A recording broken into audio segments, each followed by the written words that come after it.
Krishna, Radhe Radhe friends. आप सबका welcome एक बार फिर से ब्रज स्टोरीज में, जहां पर हम बात करते हैं विभिन्न प्रकार की धार्मिक मान्यताओं के बारे में और वह अन्य विषयों के बारे में हम चर्चा करते हैं।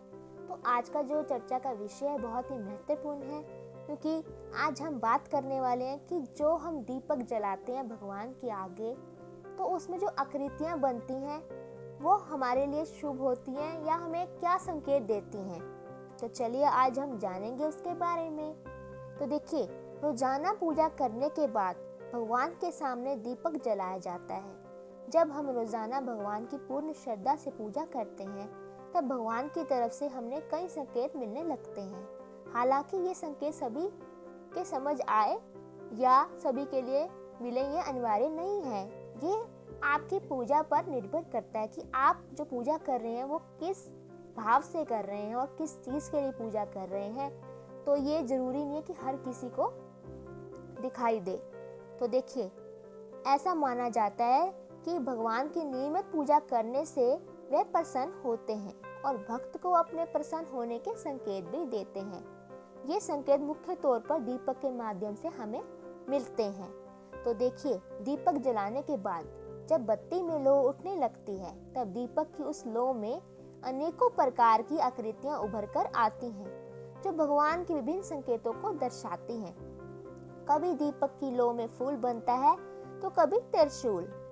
तो देखिए, ऐसे में चलिए तो जान लेते हैं कि इन आकृतियों के द्वारा मिलने वाले संकेतों का अर्थ क्या है। तो देखिए, सबसे पहला संकेत क्या है दीपक में।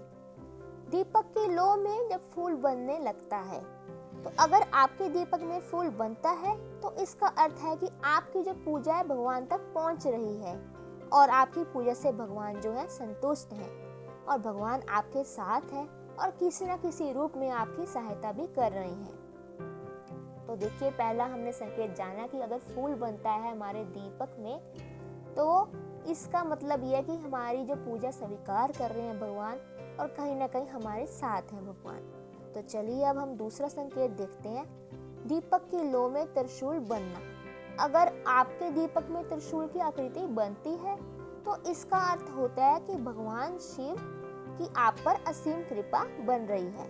भगवान का आपकी हर परिस्थिति में रक्षा कर रहे हैं और ऐसा भी माना जाता है कि पूजा किसी की भी करें तो वो पहुंचते जरूर है देवी देवता के पास में और समान रूप से भी हमें जो है उसका संकेत मिलने लगता है। तो अब जानते हैं तीसरा, यानी कि दीपक की लौ में चक्र बनना। अगर आपके दीपक में चक्र की आकृति बनती है तो इसका अर्थ है आपके जीवन में ढेर सारी खुशियों का आगमन होने वाला है। आपको न सिर्फ धन लाभ हो सकता है, बल्कि आपको हर काम में सफलता हासिल होने के आसार भी बढ़ सकते हैं। तो चलिए अब जानते हैं चौथा संकेत, दीपक की लौ में मोर पंख या बांसुरी बनना। देखिए, दीपक में मोर पंख या बांसुरी बनने का अर्थ क्या है कि श्री कृष्ण आपके प्रति अपार प्रेम और आशीर्वाद। इसके अतिरिक्त जो है इन दोनों आकृतियों का ये भी मतलब होता है कि आपके जल्द अपने शत्रुओं से छुटकारा मिल जाएगा और आपके वैवाहिक जीवन में मधुरता भी मिलेगी। तो ये तो थे दीपक की लौ में बनने वाली आकृतियां के पीछे छिपे हुए संकेत। तो देखिए, ये थे कुछ संकेत जो हमें हमेशा मिलते हैं। अगर हम अपने भगवान की पूजा जो है भाव और प्रेम से करते हैं तो हमें जरूर जो भगवान है वो संकेत देते हैं, चाहे वो किसी भी रूप में दे। ये जो आप लौ जो भी जगाते हैं, जब भी दीपक में जो लौ बनती है और जो दीपक की बाती होती है, जो भी भक्त जो है अपने भगवान की जो पूजा करता है, अगर मन से करता है, अगर प्यार और प्रेम और भाव से करता है, तो उसे जरूर ये संकेत दिखाई देते हैं। तो देखिए, दिखेंगे उसी को ही संकेत जो प्रेम और भाव से करेगा, क्योंकि जो भगवान की पूजा करेगा तो नेचुरली सी बात है कि भगवान को पाने के लिए भी करता है पूजा और हमेशा कृपा बनाए रखें भगवान इसलिए भी करता है और उनके घर की जो भी सुख समृद्धि उसे बनाए रखे, तो इसलिए भगवान की वो पूजा भी करता है और भगवान के आगे दीप जलाता है।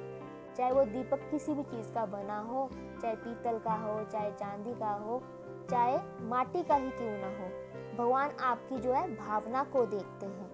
तो जब भी आप पूजा करें भगवान की, तो प्रेम और भाव से करें। तो देखिए जिस पर कृपा होती है भगवान की तो उसी को ही ये आकृतियाँ दिखाई देती हैं। तो आई होप आपको पता लग गया होगा कि जो हमें दीपक में आकृतियाँ दिखाई देती हैं उसका संकेत क्या होता है। तो देखिए जो भी हमें आकृतियाँ दिखाई देती हैं भगवान की वो सब शुभ ही मानी जाती हैं। तो अगर आपको मेरा वीडियो अच्छा लगा है तो इसे लाइक कीजिए, शेयर कीजिए और मेरे चैनल को सब्सक्राइब करना ना भूलें। हरे कृष्णा, राधे राधे।